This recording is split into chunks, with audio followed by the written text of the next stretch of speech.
This is a recording of Chapter 18, Ecce Romani, Arrival at the Inn, in which I translate and discuss various items in the passage. Starting line 1, Raide in fossa harebat. The carriage was sticking in the ditch. Harebat is the imperfect, you see that with the BA. Cornelii per viam ibant ad calponam quae non procul aberat.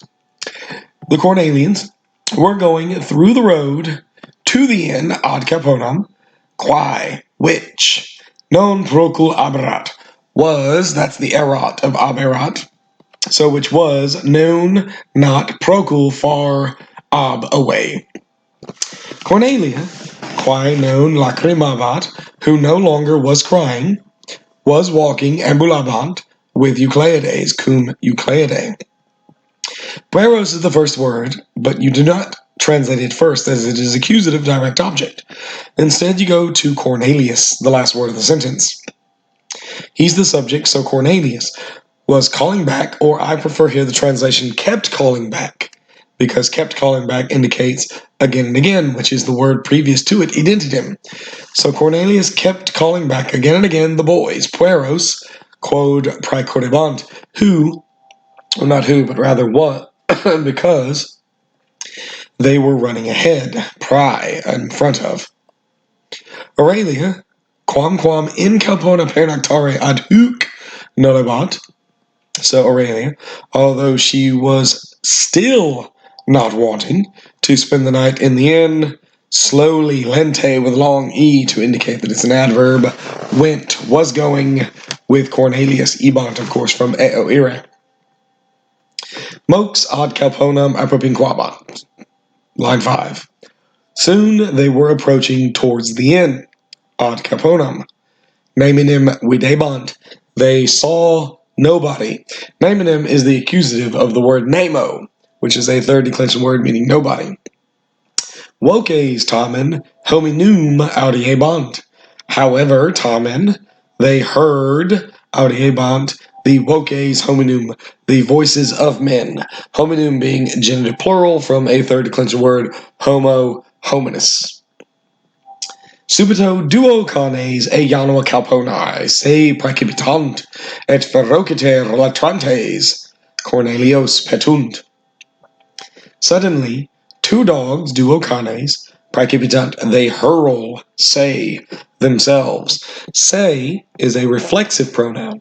It can mean himself, herself, itself, or themselves.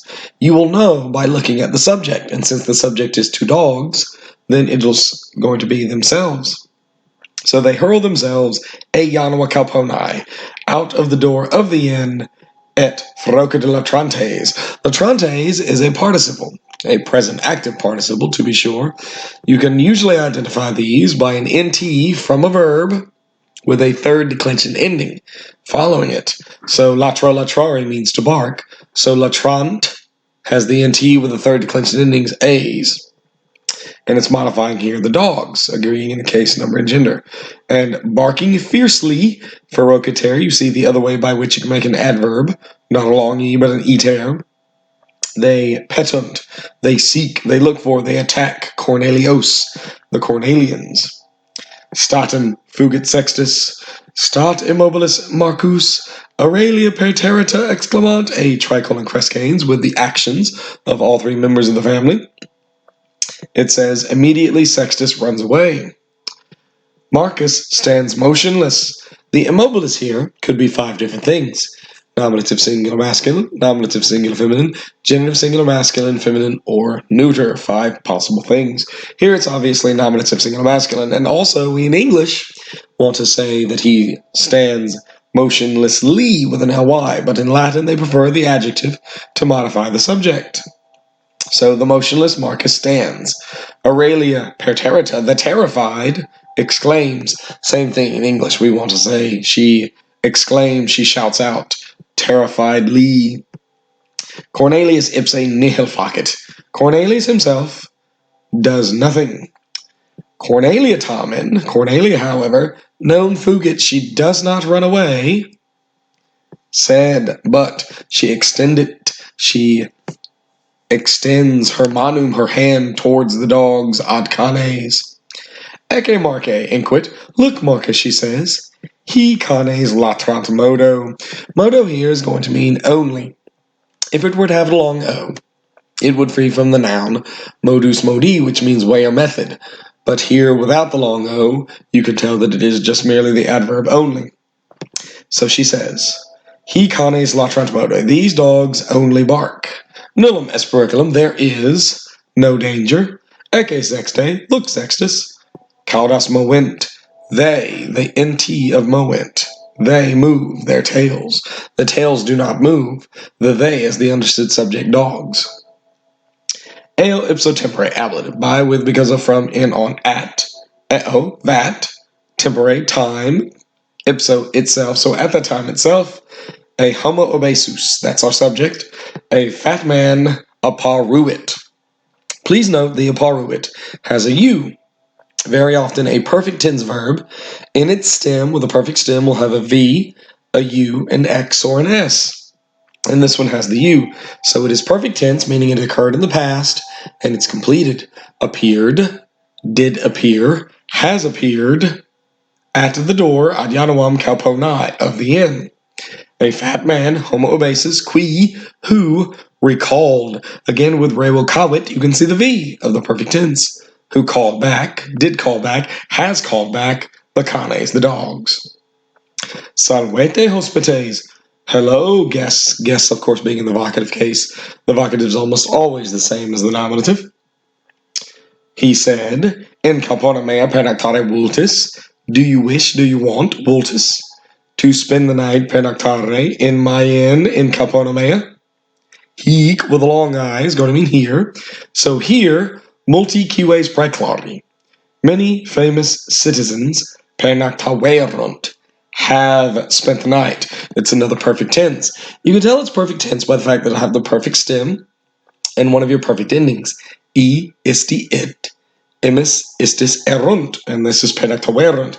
Did spend the night, have spent the night, spent the night.